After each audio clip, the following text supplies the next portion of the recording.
El color que cayó del cielo. Howard Phillips Lovecraft. Al oeste de Arkham las colinas se yerguen selváticas, y hay valles con profundos bosques en los cuales no ha resonado nunca el ruido de un hacha. Hay angostas y oscuras cañadas donde los árboles se inclinan fantásticamente y donde discurren estrechos arroyuelos que nunca han captado el reflejo de la luz del sol. En las laderas menos agrestes hay casas de labor, antiguas y rocosas, con edificaciones cubiertas de musgo, rumiando eternamente en los misterios de la Nueva Inglaterra. Pero todas ellas están ahora vacías, con las amplias chimeneas desmoronándose y las paredes pandeándose debajo de los techos a la holandesa. Sus antiguos moradores se marcharon, y a los extranjeros no les gusta vivir allí. Los franco-canadienses lo han intentado, los italianos lo han intentado, y los polacos llegaron y se marcharon. Y ello no es debido a nada que pueda ser oído, o visto, o tocado, sino a causa de algo puramente imaginario. El lugar no es bueno para la imaginación, y no aporta sueños tranquilizadores por la noche. Esto debe ser lo que mantiene a los extranjeros lejos del lugar, ya que el viejo Amy Pierce no les ha contado nunca lo que él recuerda de los extraños días. Amy, cuya cabeza ha estado un poco desequilibrada durante años, es el único que sigue allí, y el único que habla de los extraños días. Y se atreve a hacerlo porque su casa está muy próxima al campo abierto y a los caminos que rodean a Arkham. En otra época había un camino sobre las colinas y a través de los valles, que corría en mi recta donde ahora hay un marchito erial, pero la gente dejó de utilizarlo y se abrió un nuevo camino que daba un rodeo hacia el sur. Entre la selvatiquez del erial pueden encontrarse aún huellas del antiguo camino, a pesar de que la maleza lo ha invadido todo. Luego, los oscuros bosques se aclaran y el erial muere a orillas de unas aguas azules, cuya superficie refleja el cielo y reluce al sol. Y los secretos de los extraños días se funden con los secretos de las profundidades. Se funden con la oculta erudición del viejo océano y con todo el misterio de la primitiva tierra. Cuando llegué a las colinas y valles para acotar los terrenos destinados a la nueva alberca, me dijeron que el lugar estaba embrujado. Esto me dijeron en Arkham, y como se trata de un pueblo muy antiguo lleno de leyendas de brujas, pensé que lo de embrujado debía ser algo que las abuelas habían susurrado a los chiquillos a través de los siglos. El nombre de Marchito Erial me pareció muy raro y teatral, y me pregunté cómo habría llegado a formar parte de las tradiciones de un pueblo puritano. Luego vi con mis propios ojos aquellas cañadas y laderas, y ya no me extrañó que estuvieran rodeadas de una leyenda de misterio. Las vi por la mañana, pero a pesar de ello estaban sumidas en la sombra. Los árboles crecían demasiado juntos y sus troncos eran demasiado grandes tratándose de árboles de Nueva Inglaterra. En las oscuras avenidas del bosque había demasiado silencio y el suelo estaba demasiado blando con el húmedo musgo y los restos de infinitos años de descomposición. En los espacios abiertos, principalmente a lo largo de la línea del antiguo camino, había pequeñas casas de labor, a veces con todas sus edificaciones en pie, y a veces con solo un par de ellas, y a veces con una solitaria chimenea o una derruida bodega. La maleza reinaba por todas partes, y seres furtivos susurraban en el subsuelo. Sobre todas las cosas pesaba una rara opresión, un toque grotesco de irrealidad, como si fallara algún elemento vital de perspectiva o de claroscuro. No me estuvo raro que los extranjeros no quisieran permanecer allí, ya que aquella no era una región que invitara a dormir en ella. Su aspecto recordaba demasiado el de una región extraída de un cuento de terror, pero nada de lo que había visto podía compararse en lo que a desolación respecta con el Marchito Erial. Se encontraba en el fondo de un espacioso valle. Ningún otro nombre hubiera podido aplicársele con más propiedad, ni ninguna otra cosa se adaptaba tan perfectamente a un nombre. Era como si un poeta hubiese acuñado la frase después de haber visto aquella región. Mientras la contemplaba, pensé que era la consecuencia de un incendio, pero ¿por qué no había crecido nunca nada sobre aquellos 5 acres de gris desolación que se extendía bajo el cielo como una gran mancha corroída por el ácido entre bosques y campos? Discurre en gran parte hacia el norte de la línea del antiguo camino, pero invade un poco el otro lado. Mientras me acercaba experimenté una extraña sensación de repugnancia, y solo me decidí a hacerlo porque mi tarea me obligaba a ello. En aquella amplia extensión no había vegetación de ninguna clase. No había más que una capa de fino polvo o ceniza gris que ningún viento parecía ser capaz de arrastrar. Los árboles más cercanos tenían un aspecto raquítico y enfermizo, y muchos de ellos aparecían agostados o con los troncos podridos. Mientras andaba apresuradamente, vi a mi derecha los derruidos restos de una casa de labor y la negra boca de un pozo abandonado, cuyos estancados vapores adquirían un extraño matiz al ser bañados por la luz del sol. El desolado espectáculo hizo que no me maravillara ya de los asustados susurros de los moradores de Arkham. En los alrededores no había edificaciones ni ruinas de ninguna clase. Incluso en los antiguos tiempos, el lugar dejó de ser solitario y apartado. Y a la hora del crepúsculo, temeroso de pasar de nuevo por aquel ominoso lugar, tomé el camino del sur, a pesar de que significaba dar un gran rodeo. Por la noche interrogué a algunos habitantes de Arkham acerca del marchito erial y pregunté qué significado tenía la frase «los extraños días» que había oído murmurar evasivamente. Sin embargo, no pude obtener ninguna respuesta concreta, y lo único que saqué en claro era que el misterio se remontaba a una fecha mucho más reciente de lo que había imaginado. No se trataba de una vieja leyenda, ni mucho menos, sino de algo que había ocurrido en vida de los que hablaban conmigo. Había sucedido en los años 80 y una familia desapareció o fue asesinada. Los detalles eran algo confusos, y como todos aquellos con quienes hablé me dijeron que no prestara crédito a las fantásticas historias del viejo Amy Pierce, decidí ir a visitarlo a la mañana siguiente, después de enterarme de que vivía solo en una ruinosa casa que se alzaba en el lugar donde los árboles empiezan a espesarse. Era un lugar muy viejo, y había empezado a exudar el leve olor miásmico que se desprende de las casas que han permanecido en pie demasiado tiempo. Tuve que llamar insistentemente para que el anciano se levantara, y cuando se asomó tímidamente a la puerta, me di cuenta de que no se alegraba de verme. No estaba tan débil como yo había esperado. Sin embargo, sus ojos parecían desprovistos de vida, y sus andrajosas ropas y su barba blanca le daban un aspecto gastado y decaído. No sabiendo cómo enfocar la conversación para que me hablara de sus fantásticas historias, fingí que me había llevado hasta allí la tarea a que estaba entregado. Le hablé de ella al viejo Amy, formulándole algunas vagas preguntas acerca del distrito. Amy Pierce era un hombre más culto y más educado de lo que me habían dado a entender, y se mostró más comprensivo que cualquiera de los hombres con los cuales había hablado en Arkham. No era como otros rústicos que había conocido en las zonas donde iban a construirse las albercas. Ni protestó por las millas de antiguo bosque y de tierras de labor que iban a desaparecer bajo las aguas, aunque quizás su actitud hubiera sido distinta de no haber tenido su hogar fuera de los límites del futuro lago. Lo único que mostró fue alivio ante la idea de que los valles por los cuales había vagabundeado toda su vida iban a desaparecer.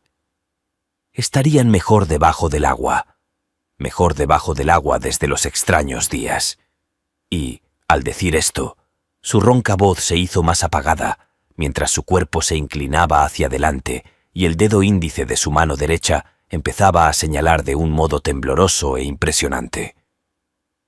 Fue entonces cuando oí la historia, y mientras la ronca voz avanzaba en su relato, en una especie de misterioso susurro, me estremecí una y otra vez a pesar de que estábamos en pleno verano.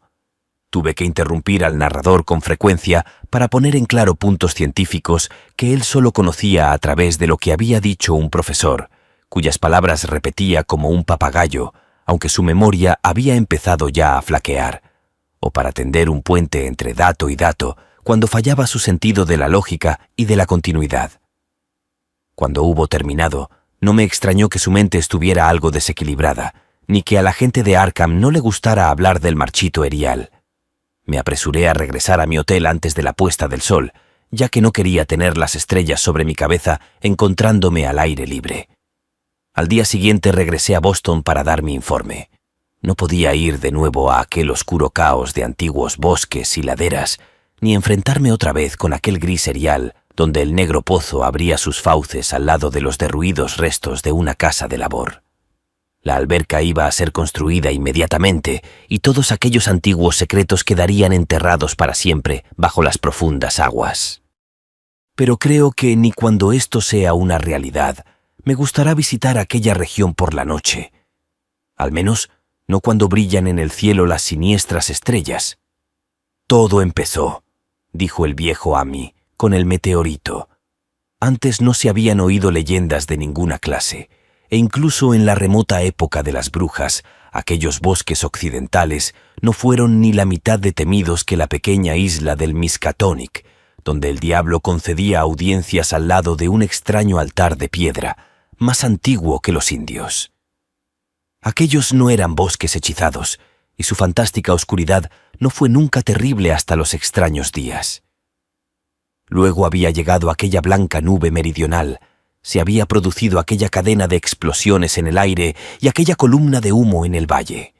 Y por la noche, todo Arkham se había enterado de que una gran piedra había caído del cielo y se había incrustado en la tierra junto al pozo de la casa de Nahum Garner, la casa que se había alzado en el lugar que ahora ocupaba el marchito erial. Nahum había ido al pueblo para contar lo de la piedra, y al pasar ante la casa de Ami Pierce se lo había contado también. En aquella época Ami tenía 40 años, y todos los extraños acontecimientos estaban profundamente grabados en su cerebro.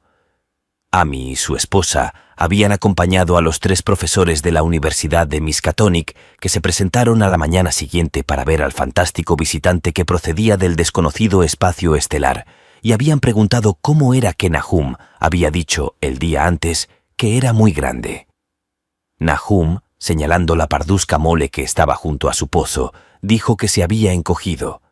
Pero los sabios replicaron que las piedras no se encogen. Su calor irradiaba persistentemente, y Nahum declaró que había brillado débilmente toda la noche. Los profesores golpearon la piedra con un martillo de geólogo y descubrieron que era sorprendentemente blanda. En realidad, era tan blanda como si fuera artificial, y arrancaron, más bien que escoplearon, una muestra para llevársela a la universidad a fin de comprobar su naturaleza. Tuvieron que meterla en un cubo que le pidieron prestado a Nahum, ya que el pequeño fragmento no perdía calor. En su viaje de regreso, se detuvieron a descansar en la casa de Ami, y parecieron quedarse pensativos cuando la señora Pierce observó que el fragmento estaba haciéndose más pequeño y había empezado a quemar el fondo del cubo. Realmente no era muy grande, pero quizás habían cogido un trozo menor de lo que habían supuesto. Al día siguiente, todo esto ocurría en el mes de junio de 1882, los profesores se presentaron de nuevo, muy excitados. Al pasar por la casa de Ami, le contaron lo que había sucedido con la muestra, diciendo que había desaparecido por completo cuando la introdujeron en un recipiente de cristal. El recipiente también había desaparecido, y los profesores hablaron de la extraña afinidad de la piedra con el silicón. Había reaccionado de un modo increíble en aquel laboratorio perfectamente ordenado, sin sufrir ninguna modificación ni expeler ningún gas al ser calentada al carbón, mostrándose completamente negativa al ser tratada con bórax y revelándose absolutamente no volátil a cualquier temperatura, incluyendo la del soplete de oxihidrógeno. En el yunque apareció como muy maleable, y en la oscuridad su luminosidad era muy notable. Negándose obstinadamente a enfriarse, provocó una gran excitación entre los profesores, y cuando al ser calentada ante el espectroscopio mostró unas brillantes bandas distintas a las de cualquier color conocido del espectro normal, se habló de nuevos elementos, de raras propiedades ópticas y de todas aquellas cosas que los intrigados hombres de ciencia suelen decir cuando se enfrentan con lo desconocido. Caliente como estaba, fue comprobada en un crisol con todos los reactivos adecuados. El agua no hizo nada, ni el ácido clorhídrico. El ácido nítrico e incluso el agua regia se limitaron a resbalar sobre su tórrida invulnerabilidad. Ami se encontró con algunas dificultades para recordar todas aquellas cosas, pero reconoció algunos disolventes a medida que se los mencionaba en el habitual orden de utilización: amoníaco y sosa cáustica, alcohol y éter, bisulfito de carbono y una docena más. Pero a pesar de que el peso iba disminuyendo con el paso del tiempo, y de que el fragmento parecía enfriarse ligeramente, los disolventes no experimentaron ningún cambio que demostrara que habían atacado a la sustancia. Desde luego se trataba de un metal. Era magnético en grado extremo, y después de su inmersión en los disolventes ácidos parecían existir leves huellas de la presencia de hierro meteórico, de acuerdo con los datos de Widmanstálten. Cuando el enfriamiento era ya considerable, colocaron el fragmento en un recipiente de cristal para continuar las pruebas, y a la mañana siguiente, fragmento y recipiente habían desaparecido sin dejar rastro, y únicamente una chamuscada señal en el estante de madera donde los habían dejado probaba que había estado realmente allí. Esto fue lo que los profesores le contaron a Amy mientras descansaban en su casa, y una vez más fue con ellos a ver el pétreo mensajero de las estrellas, aunque en esta ocasión su esposa no lo acompañó. Comprobaron que la piedra se había encogido realmente, y ni siquiera los más escépticos de los profesores pudieron dudar de lo que estaban viendo. Alrededor de la masa parduzca situada junto al pozo había un espacio vacío, un espacio que eran 2 pies menos que el día anterior. Estaba aún caliente, y los sabios estudiaron su superficie con curiosidad mientras separaban otro fragmento mucho mayor que el que se habían llevado. Esta vez ahondaron más en la masa de piedra, y de este modo pudieron darse cuenta de que el núcleo central no era completamente homogéneo. Habían dejado al descubierto lo que parecía ser la cara exterior de un glóbulo empotrado en la sustancia. El color, parecido al de las bandas del extraño espectro del meteoro, era casi imposible de describir, y solo por analogía se atrevieron a llamarlo color. Su contextura era lustrosa y parecía quebradiza y hueca. Uno de los profesores golpeó ligeramente el glóbulo con un martillo y estalló con un leve chasquido. De su interior no salió nada, y el glóbulo se desvaneció como por arte de magia, dejando un espacio esférico de unas 3 pulgadas de diámetro. Los profesores pensaron que era probable que encontraran otros glóbulos a medida que la sustancia envolvente se fuera fundiendo. La conjetura era equivocada, ya que los investigadores no consiguieron encontrar otro glóbulo, a pesar de que taladraron la masa por diversos lugares. En consecuencia, decidieron llevarse la nueva muestra que habían recogido, y cuya conducta en el laboratorio fue tan desconcertante como la de su predecesora. Aparte de ser casi plástica, de tener calor, magnetismo y ligera luminosidad, de enfriarse levemente en poderosos ácidos, de perder peso y volumen en el aire, y de atacar a los compuestos de silicón con el resultado de una mutua destrucción. La piedra no presentaba características de identificación, y al fin de las pruebas, los científicos de la universidad se vieron obligados a reconocer que no podían clasificarla. No era nada de este planeta, sino un trozo del espacio exterior, y como tal, estaba dotado de propiedades exteriores y desconocidas y obedecía a leyes exteriores y desconocidas. Aquella noche hubo una tormenta, y cuando los profesores acudieron a casa de Nahum al día siguiente, se encontraron con una desagradable sorpresa. La piedra, magnética como era, debió poseer alguna peculiar propiedad eléctrica, ya que había atraído al rayo, como dijo Nahum, con una singular persistencia.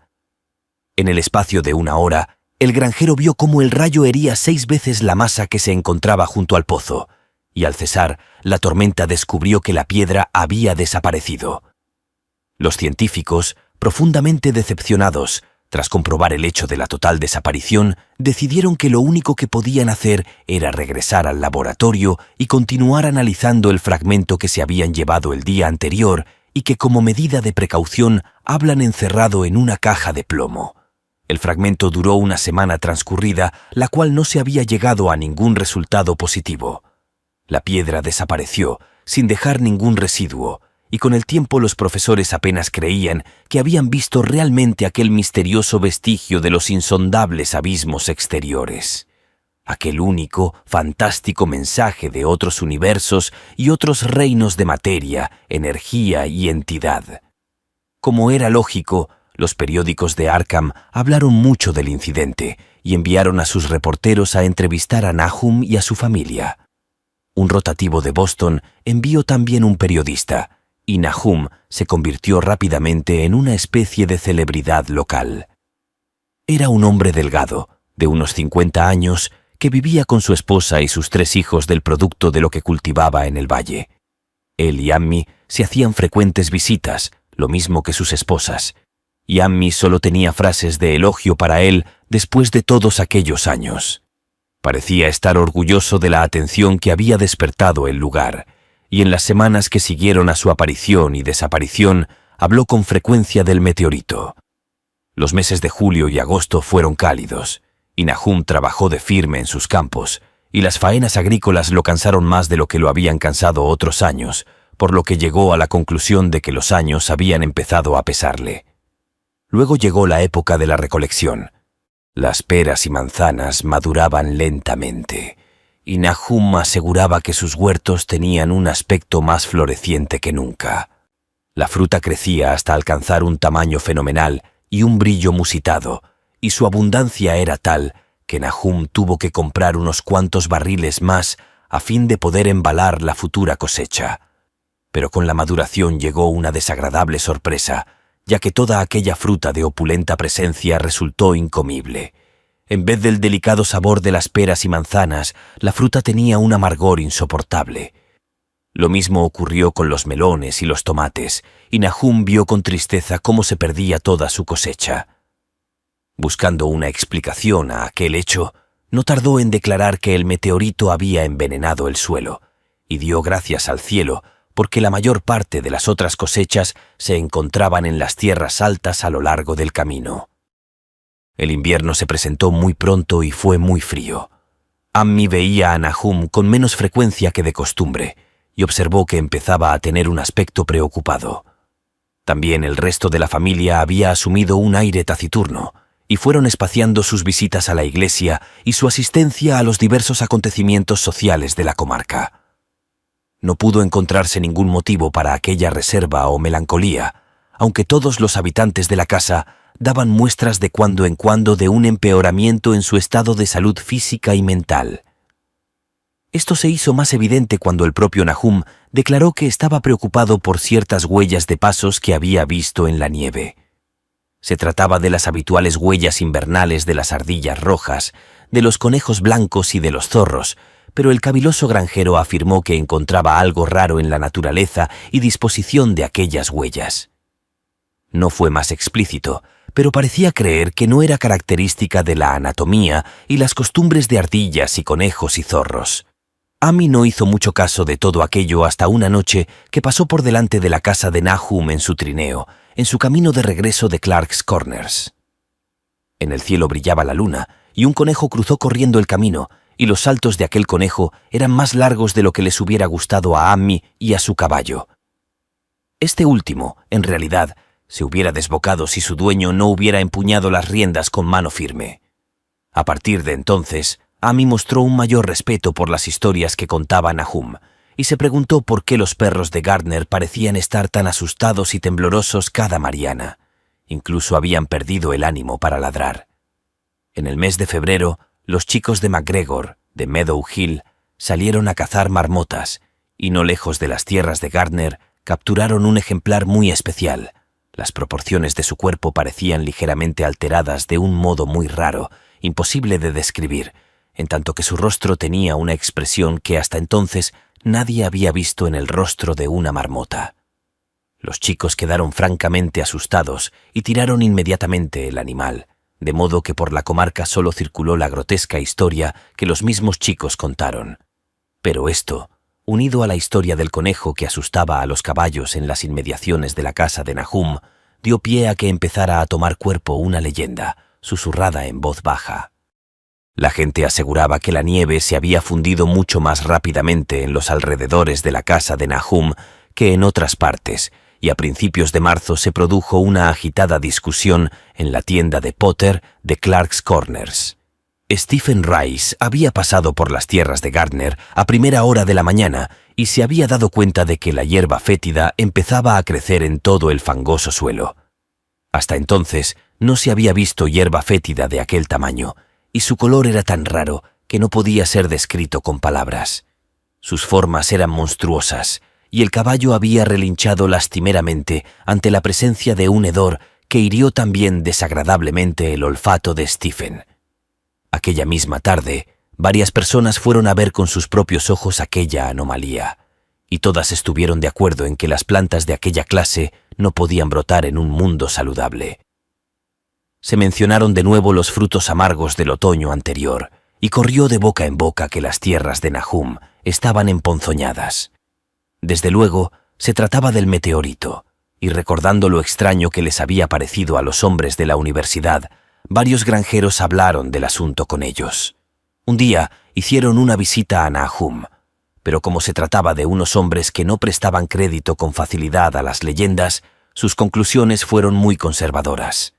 Las plantas eran raras, desde luego, pero toda la hierba fétida es más o menos rara en su forma y en su color.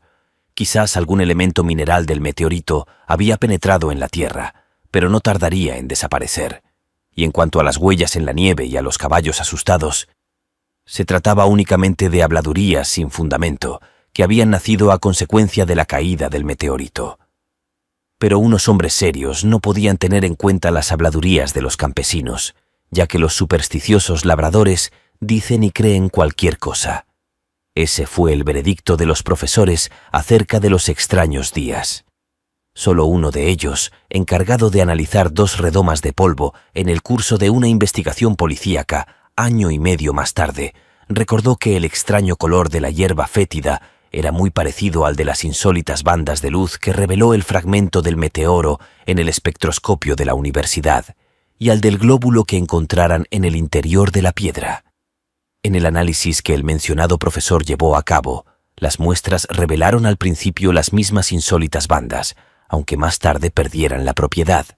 Los árboles florecieron prematuramente alrededor de la casa de Nahum, y por la noche se mecían ominosamente al viento. El segundo hijo de Nahum, Tadeus, un muchacho de 15 años, juraba que los árboles se mecían también cuando no hacía viento, pero ni siquiera los más charlatanes prestaron crédito a esto. Desde luego, en el ambiente había algo raro. Toda la familia Gardner desarrolló la costumbre de quedarse escuchando, aunque no esperaban oír ningún sonido al cual pudieran dar nombre. La escucha era en realidad resultado de momentos en que la conciencia parecía haberse desvanecido en ellos. Desgraciadamente, esos momentos eran más frecuentes a medida que pasaban las semanas, hasta que la gente empezó a murmurar que toda la familia Nahum estaba mal de la cabeza. Cuando salió la primera saxífraga, su color era también muy extraño, no completamente igual al de la hierba fétida, pero indudablemente afín a él e igualmente desconocido para cualquiera que lo viera. Nahum cogió algunos capullos y se los llevó a Arkham para enseñarlos al editor de la Gazette, pero aquel dignatario se limitó a escribir un artículo humorístico acerca de ellos, ridiculizando los temores y las supersticiones de los campesinos. Fue un error de Nahum contarle a un estólido ciudadano la conducta que observaban las mariposas, también de gran tamaño, en relación con aquellas saxífragas. Abril aportó una especie de locura a las gentes de la comarca y empezaron a dejar de utilizar el camino que pasaba por los terrenos de Nahum hasta abandonarlo por completo. Era la vegetación. Los renuevos de los árboles tenían unos extraños colores y a través del suelo de piedra del patio y en los prados contiguos crecían unas plantas que solamente un botánico podía relacionar con la flora de la región. Pero lo más raro de todo era el colorido, que no correspondía a ninguno de los matices que el ojo humano había visto hasta entonces. Plantas y arbustos se convirtieron en una siniestra amenaza, creciendo insolentemente en su cromática perversión. Amy y los Gardner opinaron que los colores tenían para ellos una especie de inquietante familiaridad y llegaron a la conclusión de que les recordaban el glóbulo que había sido descubierto dentro del meteoro. Nahum labró y sembró los 10 acres de terreno que poseía en la parte alta, sin tocar los terrenos que rodeaban su casa. Sabía que sería trabajo perdido y tenía la esperanza de que aquellas extrañas hierbas que estaban creciendo arrancarían toda la ponzoña del suelo. Ahora estaba preparado para cualquier cosa, por inesperada que pudiera parecer, y se había acostumbrado a la sensación de que cerca de él había algo que esperaba ser oído. El ver que los vecinos no se acercaban por su casa le molestó, desde luego, pero afectó todavía más a su esposa.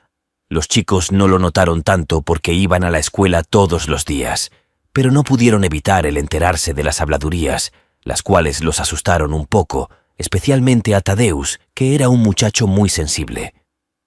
En mayo llegaron los insectos y la hacienda de Gardner se convirtió en un lugar de pesadilla, lleno de zumbidos y de serpenteos.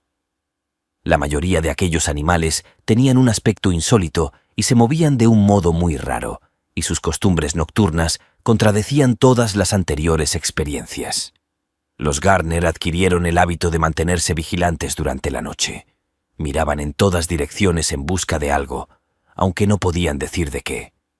Fue entonces cuando comprobaron que Thaddeus había estado en lo cierto al hablar de lo que ocurría con los árboles. La señora Gardner fue la primera en comprobarlo una noche que se encontraba en la ventana del cuarto contemplando la silueta de un arce que se recortaba contra un cielo iluminado por la luna. Las ramas del arce se estaban moviendo y no corría el menor soplo de viento. Cosa de la savia, seguramente. Las cosas más extrañas resultaban ahora normales. Sin embargo, el siguiente descubrimiento no fue obra de ningún miembro de la familia Gardner. Se habían familiarizado con lo anormal hasta el punto de no darse cuenta de muchos detalles. Y lo que ellos no fueron capaces de ver fue observado por un viajante de comercio de Boston que pasó por allí una noche, ignorante de las leyendas que corrían por la región.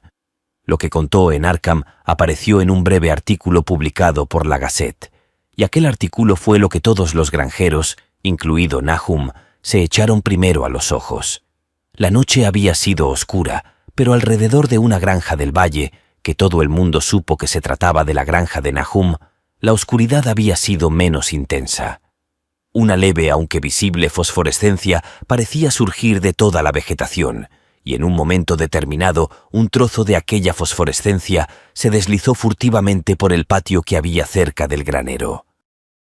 Los pastos no parecían haber sufrido los efectos de aquella insólita situación, y las vacas pacían libremente cerca de la casa, pero hacia finales de mayo la leche empezó a ser mala. Entonces Nahum llevó a las vacas a pacer a las tierras altas y la leche volvió a ser buena. Poco después el cambio en la hierba y en las hojas, que hasta entonces se habían mantenido normalmente verdes, pudo apreciarse a simple vista. Todas las hortalizas adquirieron un color grisáceo y un aspecto quebradizo. Amy era ahora la única persona que visitaba a los Gardner, y sus visitas fueron espaciándose más y más. Cuando cerraron la escuela, por ser época de vacaciones, los Gardner quedaron virtualmente aislados del mundo y a veces encargaban a Amy que les hiciera sus compras en el pueblo. Continuaban desmejorando física y mentalmente, y nadie quedó sorprendido cuando circuló la noticia de que la señora Gardner se había vuelto loca. Esto ocurrió en junio, alrededor del aniversario de la caída del meteoro, y la pobre mujer empezó a gritar que veía cosas en el aire, cosas que no podía describir. En su desvarío no pronunciaba ningún nombre propio, sino solamente verbos y pronombres. Las cosas se movían y cambiaban y revoloteaban, y los oídos reaccionaban a impulsos que no eran del todo sonidos. Nahum no la envió al manicomio del condado, sino que dejó que vagabundeara por la casa mientras fuera inofensiva para sí misma y para los demás. Cuando su estado empeoró, no hizo nada. Pero cuando los chicos empezaron a asustarse, y Thaddeus casi se desmayó al ver la expresión del rostro de su madre al mirarlo, Nahum decidió encerrarla en el ático. En julio, la señora Gardner dejó de hablar y empezó a arrastrarse a cuatro patas, y antes de terminar el mes, Nahum se dio cuenta de que su esposa era ligeramente luminosa en la oscuridad, tal como ocurría con la vegetación de los alrededores de la casa.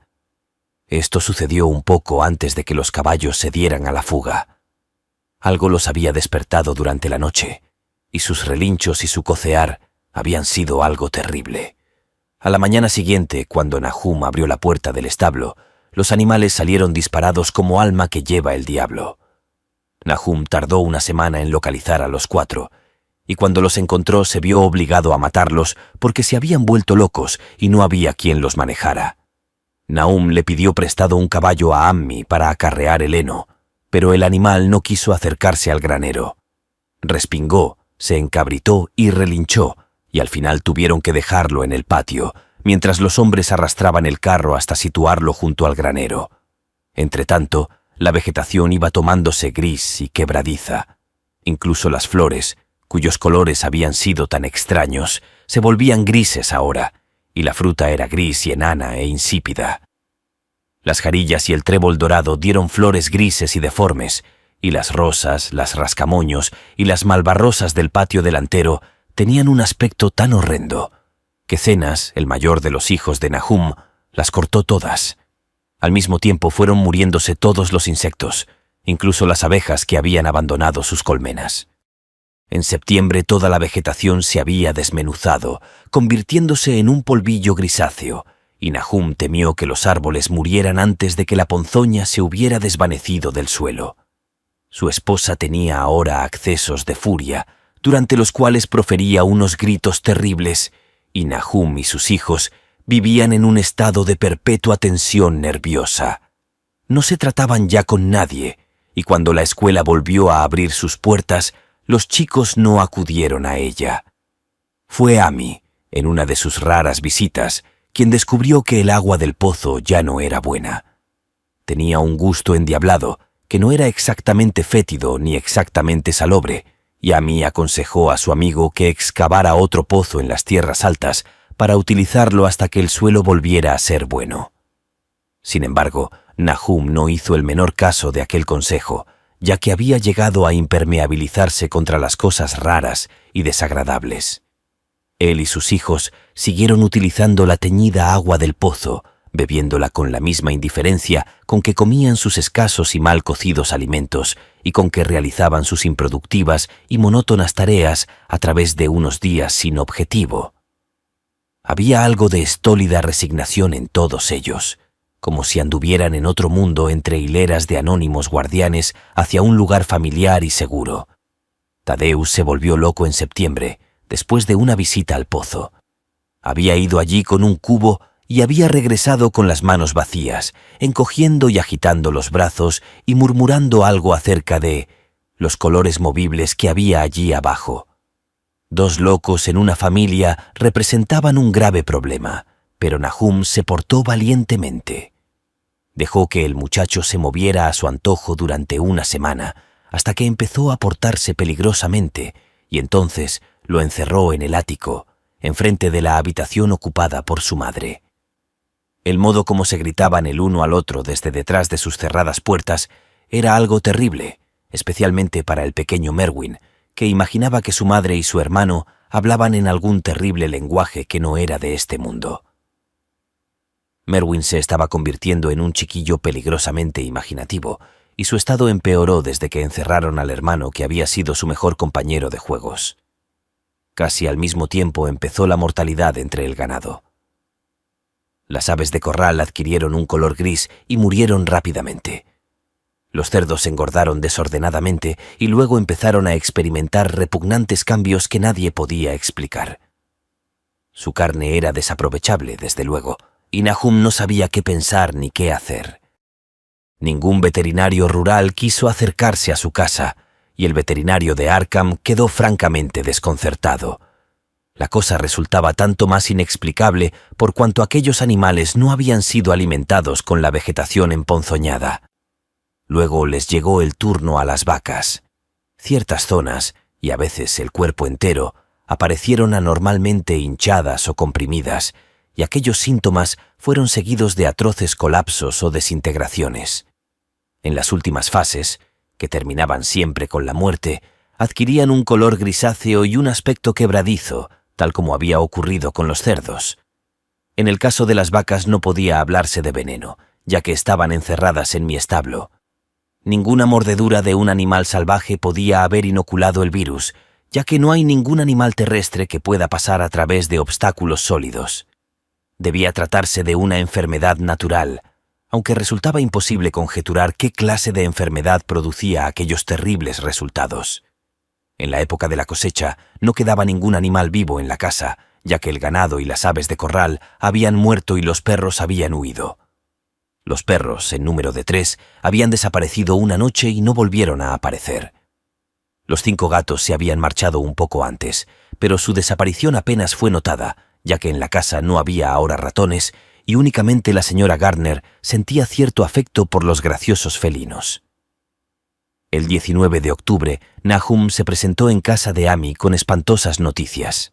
La muerte había sorprendido al pobre Tadeusz en su habitación del ático y lo había sorprendido de un modo que no podía ser contado. Nahum había excavado una tumba en la parte trasera de la granja y había metido allí lo que encontró en la habitación.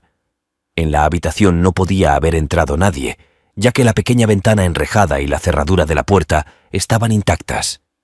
Pero lo sucedido tenía muchos puntos de contacto con lo ocurrido en el establo.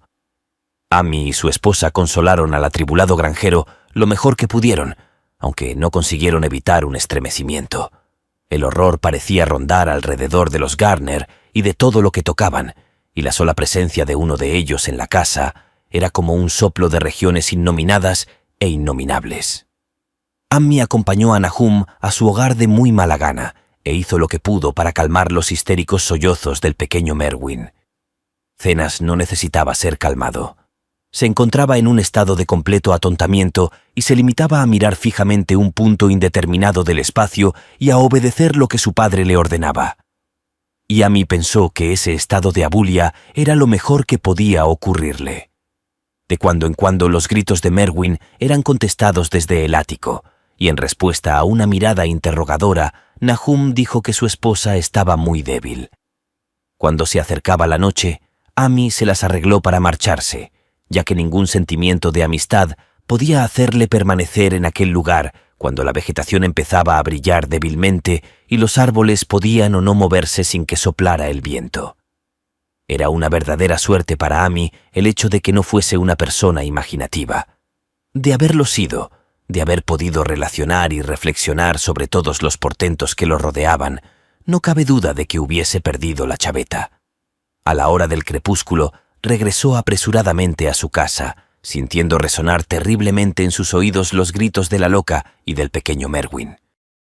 3 días más tarde, Nahum se presentó en casa de Amy muy de mañana, y en ausencia de su huésped, le contó a la señora Pierce una horrible historia que ella escuchó temblando de miedo. Esta vez se trataba del pequeño Merwin. Había desaparecido. Había salido de la casa cuando ya era de noche con un farol y un cubo para traer agua, y no había regresado. Hacía días que su estado no era normal y se asustaba de todo. El padre oyó un frenético grito en el patio, pero cuando abrió la puerta y se asomó el muchacho, había desaparecido. No se veía ni rastro de él, y en ninguna parte brillaba el farol que se había llevado. En aquel momento, Nahum creyó que el farol y el cubo habían desaparecido también. Pero al hacerse de día, y al regreso de su búsqueda de toda la noche por campos y bosques, Nahum había descubierto unas cosas muy raras cerca del pozo.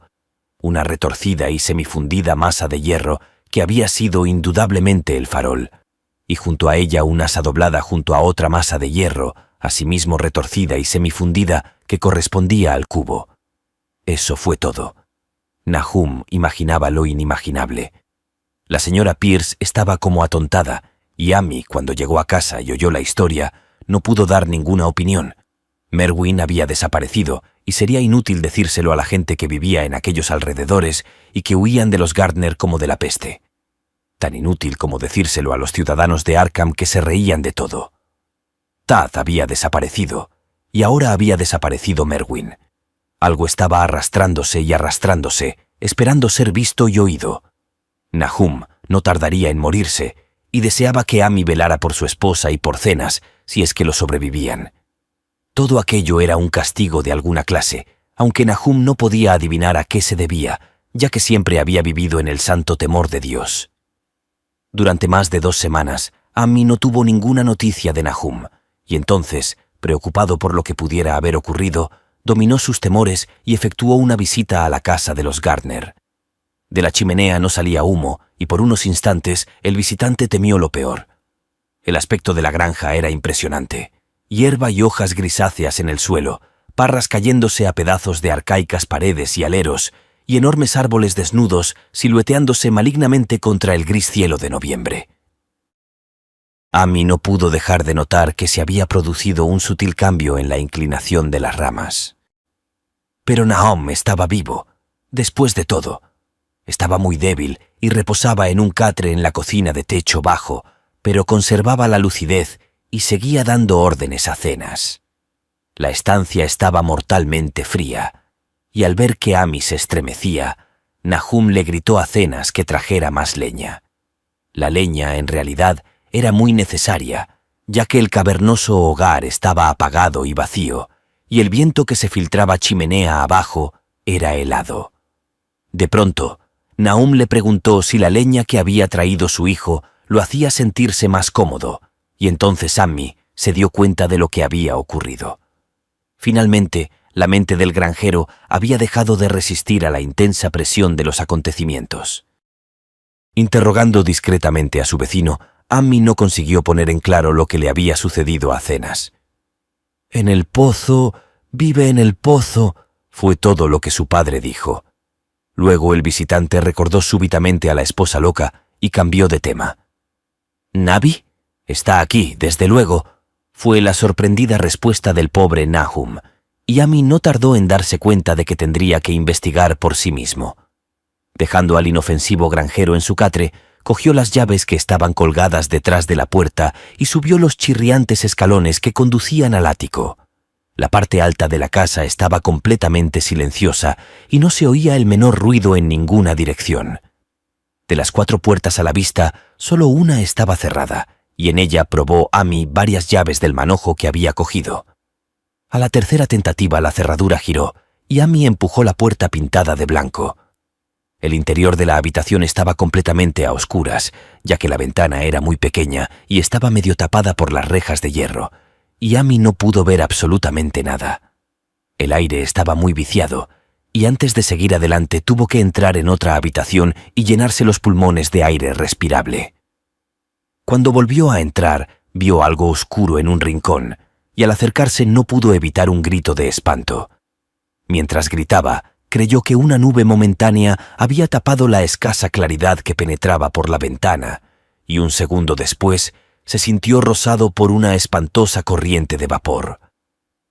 Unos extraños colores danzaron ante sus ojos, y si el horror que experimentaba en aquellos momentos no le hubiera impedido coordinar sus ideas, hubiera recordado el glóbulo que el martillo de geólogo había aplastado en el interior del meteorito y la malsana vegetación que había crecido durante la primavera.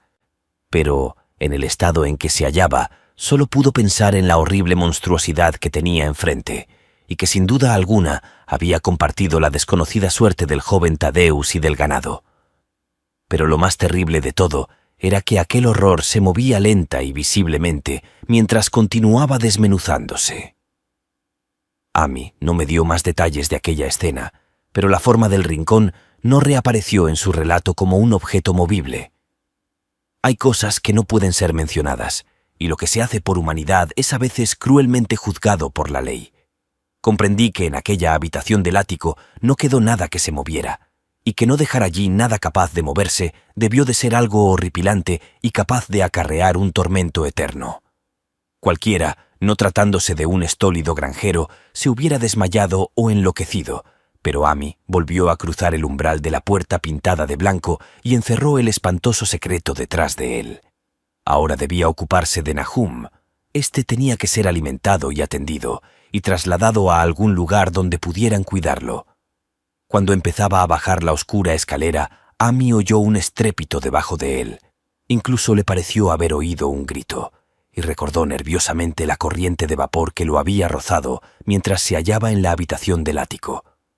Oprimido por un vago temor, oyó más ruidos debajo suyo. Indudablemente estaban arrastrando algo pesado, y al mismo tiempo se oía un sonido todavía más desagradable, como el que produciría una fuerte succión. Sintiendo aumentar su terror, pensó en lo que había visto en el ático. ¡Santo cielo! ¿En qué fantástico mundo de pesadilla había penetrado? No se atrevió a avanzar ni a retroceder y permaneció inmóvil, temblando, en la negra curva del rellano de la escalera. Cada detalle de la escena estallaba de nuevo en su cerebro. De repente se oyó un frenético relincho proferido por el caballo de Ami, seguido inmediatamente por un ruido de cascos que hablaba de una precipitada fuga. Al cabo de un instante, caballo y calesa estaban fuera del alcance del oído, dejando al asustado Amy, inmóvil en la oscura escalera, la tarea de conjeturar qué podía haberlos impulsado a desaparecer tan repentinamente. Pero aquello no fue todo. Se produjo otro ruido fuera de la casa. Una especie de chapoteo en el agua. Debió de haber sido en el pozo. Amy había dejado a Hiro desatado cerca del pozo, y algún animalito debió meterse entre sus patas, asustándolo, y dejándose caer después en el pozo. Y la casa seguía brillando con una pálida fosforescencia. Dios mío, qué antigua era la casa, la mayor parte de ella edificada antes de 1670 y el tejado holandés más tarde de 1730. En aquel momento se oyó el ruido de algo que se arrastraba por el suelo de la planta baja, y Amy aferró con fuerza el palo que había cogido en el ático sin ningún propósito determinado. Procurando dominar sus nervios, terminó su descenso y se dirigió a la cocina. Pero no llegó a ella, ya que lo que buscaba no estaba ya allí. Había salido a su encuentro y hasta cierto punto estaba aún vivo. Si se había arrastrado o si había sido arrastrado por fuerzas externas, es cosa que Amy no hubiera podido decir, pero la muerte había tomado parte en ello. Todo había ocurrido durante la última media hora, pero el proceso de desintegración estaba ya muy avanzado. Había allí una horrible fragilidad, debida a lo quebradizo de la materia, y del cuerpo se desprendían fragmentos secos. Amy no pudo tocarlo, limitándose a contemplar horrorizado la retorcida caricatura de lo que había sido un rostro. «¿Qué ha pasado, Nahum? ¿Qué ha pasado?», susurró, y los agrietados y tumefactos labios apenas pudieron murmurar una respuesta final. «Nada, nada. El color quema, frío y húmedo, pero quema. Vive en el pozo. Lo he visto. Una especie de humo, igual que las flores de la pasada primavera. El pozo brilla por la noche. Se llevó a Taz y a Merwin y a Cenas. Todas las cosas vivas. Sorbe la vida de todas las cosas. En aquella piedra tuvo que llegar en aquella piedra. La aplastaron. Era el mismo color, el mismo como las flores y las plantas. Tiene que haber más. Crecieron. Lo he visto esta semana. Tuvo que darle fuerte a Cenas. Era un chico fuerte, lleno de vida. Le golpea a uno la mente y luego se apodera de él. Quema mucho. En el agua del pozo. No pueden sacarlo de allí, ahogarlo. Se ha llevado también a Cenas. Tenías razón. El agua está embrujada. ¿Cómo está Navi, Amy? Mi cabeza no funciona. No sé cuánto hace que no le he subido comida. La cosa la atacó también a ella. El color. Su rostro tiene el mismo color por las noches. Y el color quema y sorbe. Procede de algún lugar donde las cosas no son como aquí. Uno de los profesores lo dijo. Tenía razón, mira, Amy, está sorbiendo más, sorbiendo la vida. Pero eso fue todo. La cosa que había hablado no podía hablar más porque se había encogido completamente. Amy lo cubrió con un mantel a cuadros blancos y rojos y salió de la casa por la puerta trasera. Trepó por la ladera que conducía a las tierras altas y regresó a su hogar por el camino del norte y los bosques. No pudo pasar junto al pozo, desde el cual había huido su caballo. Miró hacia el pozo a través de una ventana y recordó el chapoteo que había oído. El chapoteo de algo que se había sumergido en el pozo después de lo que había hecho con el desdichado Nahum. Cuando Amy llegó a su casa, se encontró con que el caballo y la calesa lo habían precedido. Su esposa lo aguardaba llena de ansiedad. Después de tranquilizarla, sin darle ninguna explicación, se dirigió a Arkham y notificó a las autoridades que la familia Gardner ya no existía. No entró en detalles, limitándose a hablar de las muertes de Nahum y de Navi. La de Thaddeus era ya conocida, y dijo que la causa de la muerte parecía ser la misma extraña dolencia que había atacado al ganado. También dijo que Merwin y Cenas habían desaparecido. En la jefatura de policía lo interrogaron ampliamente y al final se vio obligado a acompañar a 3 agentes a la granja de Gardner, juntamente con el fiscal, el médico forense y el veterinario que había atendido a los animales enfermos. Amy fue con ellos de muy mala gana, ya que la tarde estaba muy avanzada y temía que la noche lo cogiera en aquel lugar maldito, aunque era un consuelo saber que iba a estar acompañado de tantos hombres. Los 6 hombres montaron en un carro, siguiendo a la calesa de Amy, y llegaron a la granja alrededor de las 4. A pesar de que los agentes estaban acostumbrados a presenciar espectáculos horripilantes, todos se estremecieron a la vista de lo que fue encontrado debajo del mantel a cuadros rojos y blancos y en la habitación del ático. El aspecto de la granja, con su desolación gris, era ya bastante terrible, pero aquellos 2 retorcidos objetos sobrepasaban toda medida de horror. Nadie pudo contemplarlos más allá de un par de segundos, e incluso el médico forense admitió que allí había muy poco que examinar. Podían analizarse unas muestras, desde luego, de modo que él mismo se encargó de agenciárselas. Y al parecer aquellas muestras provocaron el más inextricable rompecabezas con que se enfrentara nunca el laboratorio de la universidad. Bajo el espectroscopio, las muestras revelaron un espectro desconocido, muchas de cuyas bandas eran iguales que las que había revelado el extraño meteoro al ser analizado. La propiedad de emitir aquel espectro se desvaneció en un mes, y el polvo consistía principalmente en fosfatos y carbonatos alcalinos. A mí no les hubiera hablado del pozo de haber sabido que iban a actuar inmediatamente. Se acercaba la puesta de sol y estaba ansioso por marcharse de allí. Pero no pudo evitar el dirigir miradas nerviosas al pozo, cosa que fue observada por uno de los policías, el cual lo interrogó. Amy admitió que Nahum había temido a algo que estaba escondido en el pozo, hasta el punto de que no se había atrevido a comprobar si Merwin o Zenas se habían caído dentro. La policía decidió vaciar el pozo y explorarlo inmediatamente, de modo que Amy tuvo que esperar, temblando, mientras el pozo era vaciado cubo a cubo. El agua hedía de un modo insoportable y los hombres tuvieron que taparse las narices con sus pañuelos para poder terminar la tarea. Menos mal que el trabajo no fue tan largo como habían creído, ya que el nivel del agua era sorprendentemente bajo.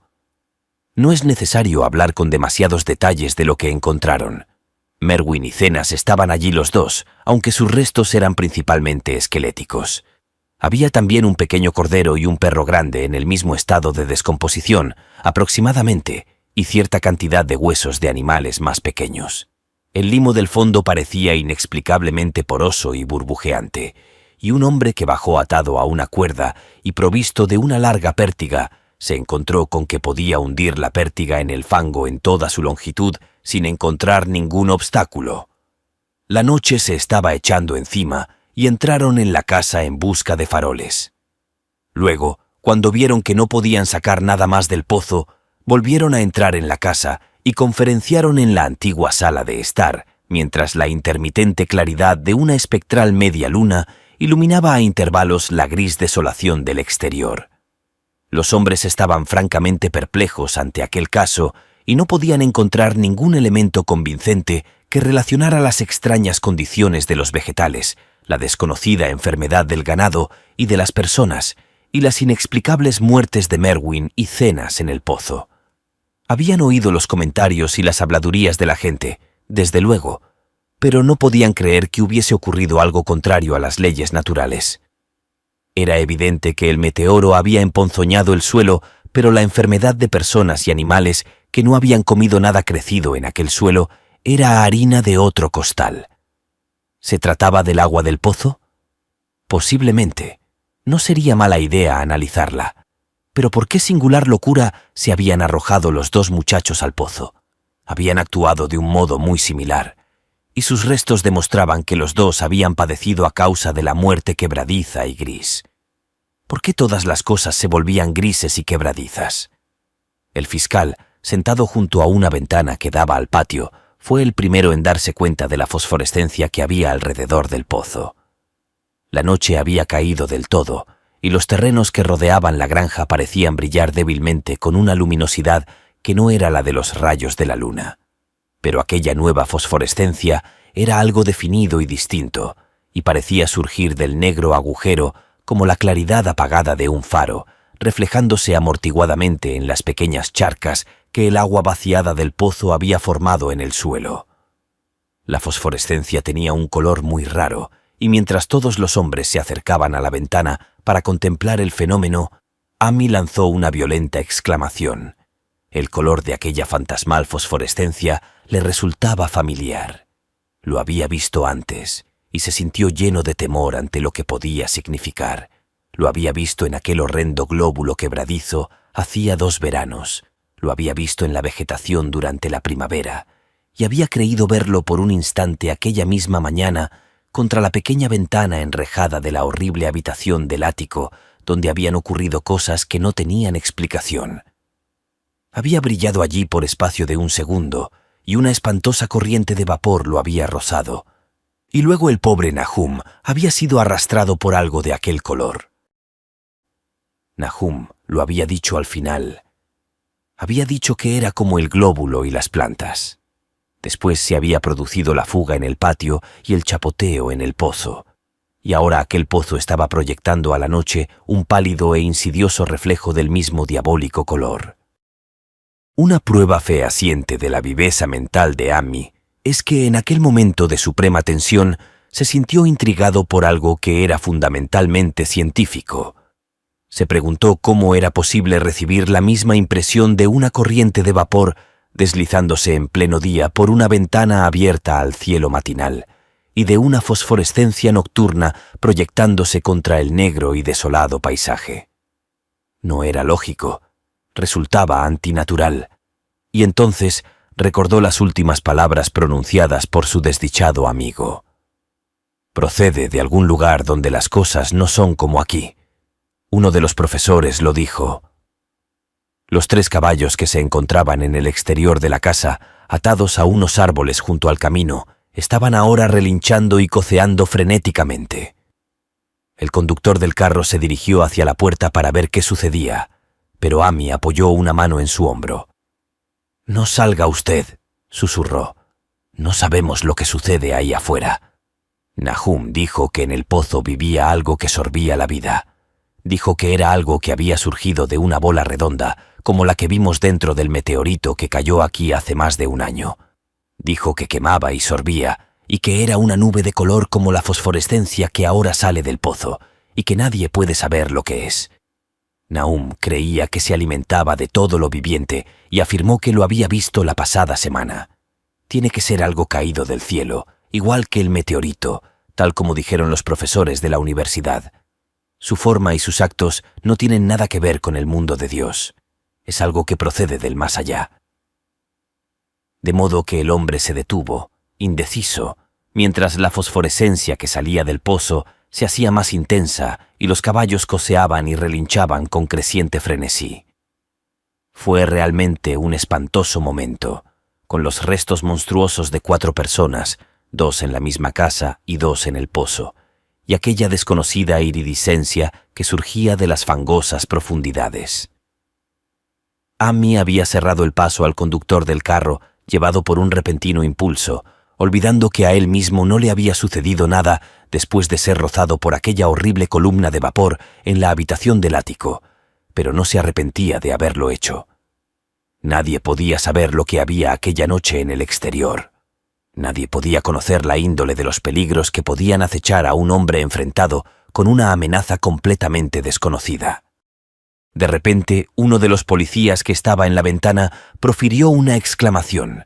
Los demás se le quedaron mirando y luego siguieron la dirección de los ojos de su compañero.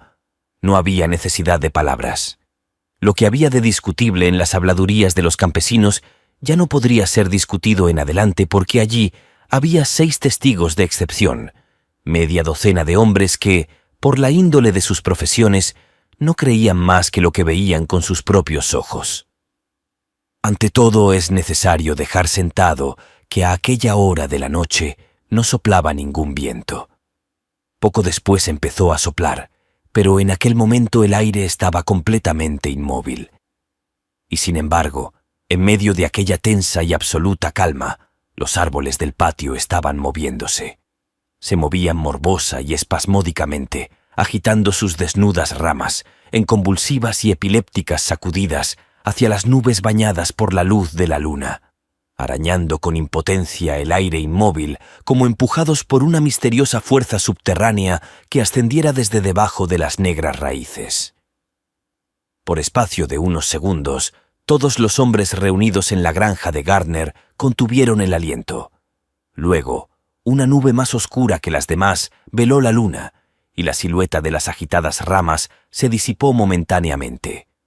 En aquel instante, un grito de espanto se escapó de todas las gargantas, ya que el horror no se había desvanecido con la silueta, y en un pavoroso momento de oscuridad más profunda, los hombres vieron retorcerse en la copa del más alto de los árboles 1.000.000 de diminutos puntos fosforescentes, brillando como el fuego de San Telmo o como las lenguas de fuego que descendieron sobre las cabezas de los apóstoles el día de Pentecostés. Era una monstruosa constelación de luces sobrenaturales, como un enjambre de luciérnagas necrófagas bailando una infernal zarabanda sobre una ciénaga maldita, y su color era el mismo que Amy había llegado a reconocer y a temer. Entretanto, la fosforescencia del pozo se hacía cada vez más brillante, infundiendo en los hombres reunidos en la granja una sensación de anormalidad que anulaba cualquier imagen que sus mentes conscientes pudieran formar. Ya no brillaba, estaba vertiéndose hacia afuera, y mientras la informe corriente de indescriptible color abandonaba el pozo, parecía flotar directamente hacia el cielo. El veterinario se estremeció y se acercó a la puerta para echar la doble barra. Amy estaba también muy impresionado y tuvo que limitarse a señalar con la mano, por falta de voz, cuando quiso llamar la atención de los demás sobre la creciente luminosidad de los árboles. Los relinchos de los caballos se habían convertido en algo espantoso, pero ni uno solo de aquellos hombres se hubiese aventurado a salir por nada del mundo. El brillo de los árboles fue en aumento, mientras sus inquietas ramas parecían extenderse más y más hacia la verticalidad. De pronto, se produjo una intensa conmoción en el camino, y cuando Amy alzó la lámpara para que proyectara un poco más de claridad al exterior, comprobaron que los frenéticos caballos habían roto sus ataduras y huían enloquecidos con el carro. La impresión sirvió para soltar varias lenguas y se intercambiaron inquietos susurros. «Se extiende sobre todas las cosas orgánicas que hay por aquí», murmuró el médico forense. Nadie contestó, pero el hombre que había bajado al pozo aventuró la opinión de que su pértiga debió de haber removido algo intangible. «Fue algo terrible», añadió. «No había fondo de ninguna clase, únicamente fango y burbujas y la sensación de algo oculto debajo». El caballo de Amy seguía coceando y relinchando desesperadamente en el camino exterior y casi ahogó el débil sonido de la voz de su dueño mientras éste murmuraba sus desilvanadas reflexiones. Salió de aquella piedra, fue creciendo y alimentándose de todas las cosas vivas. Se alimentaba de ellas, alma y cuerpo, Tad y Merwin, Cenas y Navi. Nahum fue el último. Todos bebieron agua de él, se apoderó de ellos. Llegó del más allá, donde las cosas no son como aquí, y ahora regresa al lugar de donde procede. En aquel momento, mientras la columna de desconocido color brillaba con repentina intensidad y empezaba a entrelazarse, con fantásticas sugerencias de forma que cada uno de los espectadores describió más tarde de un modo distinto, el desdichado Gelo profirió un aullido que ningún hombre había oído nunca salir de la garganta de un caballo. Todos los que estaban en la casa se taparon los oídos, y Amy se apartó de la ventana horrorizado. Cuando miró de nuevo hacia el exterior, el pobre animal yacía inerte en el suelo bañado por la luz de la luna entre las astilladas varas de la calesa. Y allí se quedó hasta que lo enterraron al día siguiente. Pero el momento presente no permitía entregarse a lamentaciones, ya que casi en el mismo instante uno de los policías les llamó silenciosamente la atención sobre algo terrible que estaba sucediendo en el interior de la habitación donde se encontraban. Donde no alcanzaba la claridad de la lámpara, podía verse una débil fosforescencia que había empezado a invadir toda la estancia. Brillaba en el suelo de tablas y en la raída alfombra, y resplandecía débilmente en los marcos de las pequeñas ventanas. Corría de un lado para otro, llenando puertas y muebles. A cada momento se hacía más intensa y al final se hizo evidente que las cosas vivientes debían abandonar enseguida aquella casa. Amy les mostró la puerta trasera y el camino que conducía a las tierras altas. Avanzaron con paso inseguro, como sonámbulos, y no se atrevieron a mirar atrás hasta que llegaron al camino del norte. Ninguno de ellos hubiera osado pasar por el camino que discurría junto al pozo. Cuando miraron atrás, hacia el valle y la distante granja de Gardner, contemplaron un horrible espectáculo. Toda la granja brillaba con el espantoso y desconocido color. Árboles, edificaciones e incluso la hierba que no había sido transformada aún en quebradiza y gris. Las ramas estaban todas extendidas hacia el cielo, coronadas con lenguas de fuego, y radiantes goterones del mismo monstruoso fuego ardían encima de la casa, del granero y de los cobertizos.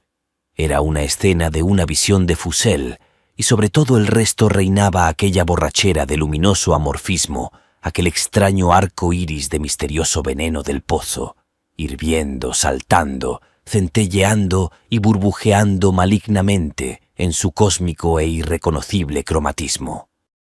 Luego, súbitamente, la horrible cosa salió disparada verticalmente hacia el cielo, como un cohete o un meteoro, sin dejar ningún rastro detrás de ella y desapareciendo a través de un redondo y curiosamente simétrico agujero abierto en las nubes, antes de que ninguno de los hombres pudiera expresar su asombro.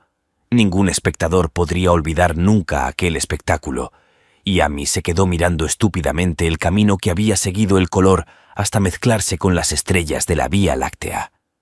Pero su mirada fue atraída inmediatamente hacia la tierra por el estrépito que acababa de producirse en el valle. Había sido un estrépito y no una explosión, como afirmaron algunos de los componentes del grupo. Pero el resultado fue el mismo, ya que en un caleidoscópico instante la granja y sus alrededores parecieron estallar, enviando hacia el cenit una nube de coloreados y fantásticos fragmentos.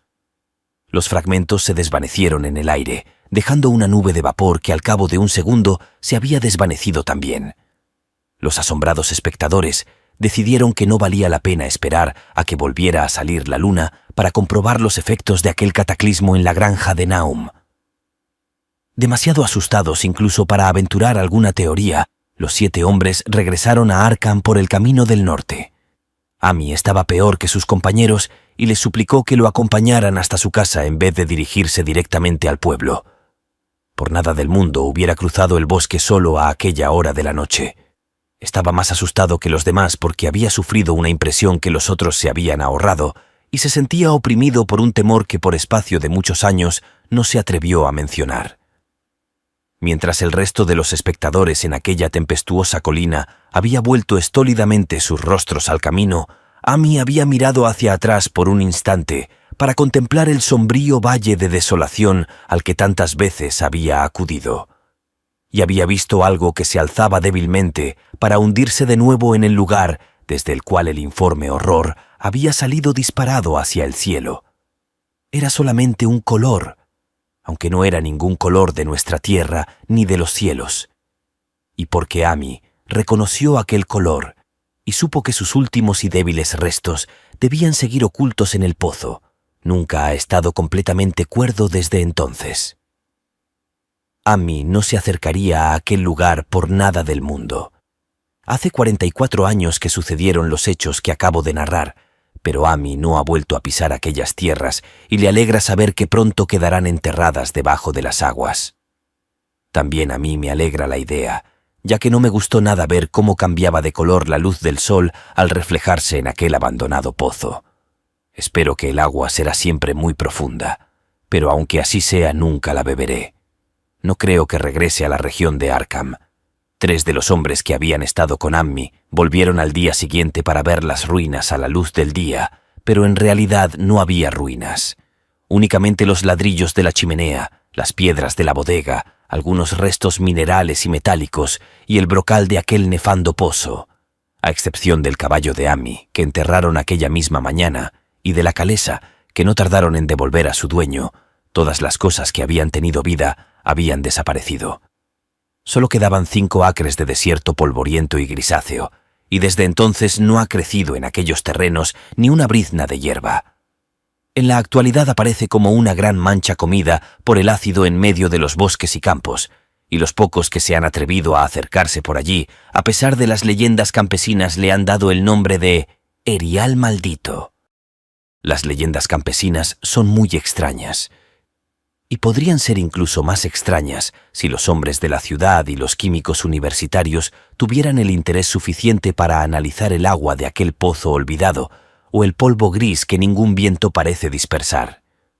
Los botánicos podrían estudiar también la sorprendente flora que crece en los límites de aquellos terrenos, ya que de este modo podrían confirmar o refutar lo que dice la gente, que la zona emponzoñada está extendiéndose poco a poco, quizás 1 pulgada al año.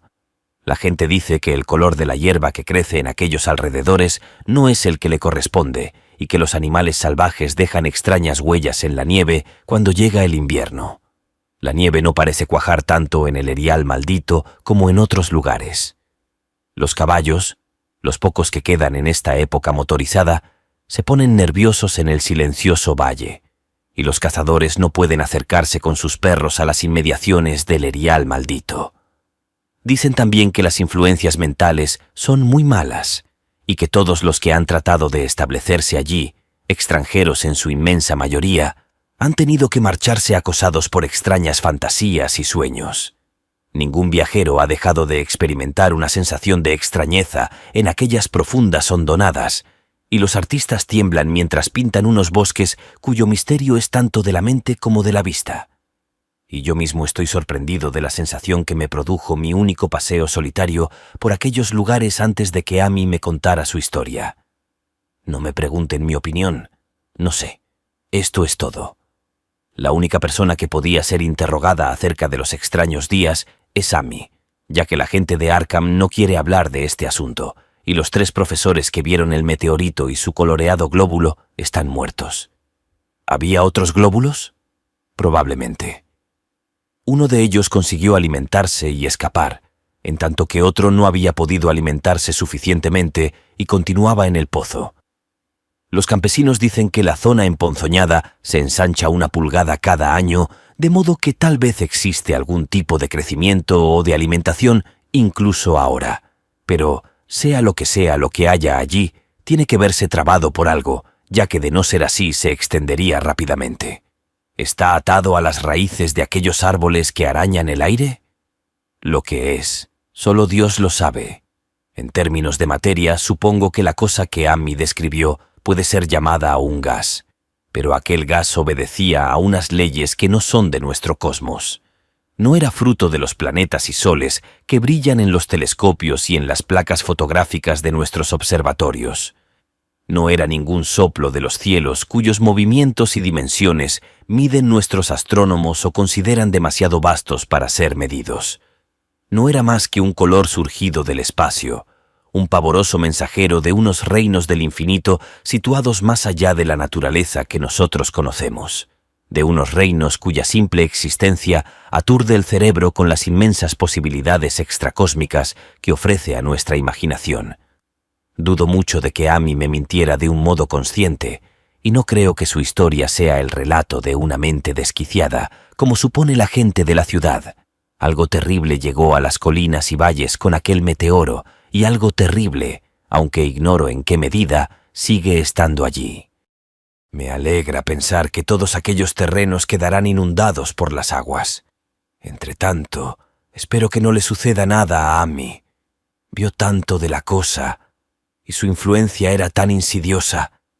¿Por qué no ha sido capaz de marcharse a vivir a otra parte? Amy es un anciano muy simpático y muy buena persona, y cuando la brigada de trabajadores empiece su tarea, tengo que escribir al ingeniero jefe para que no lo pierda de vista.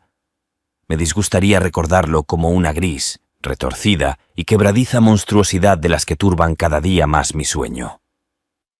Fin.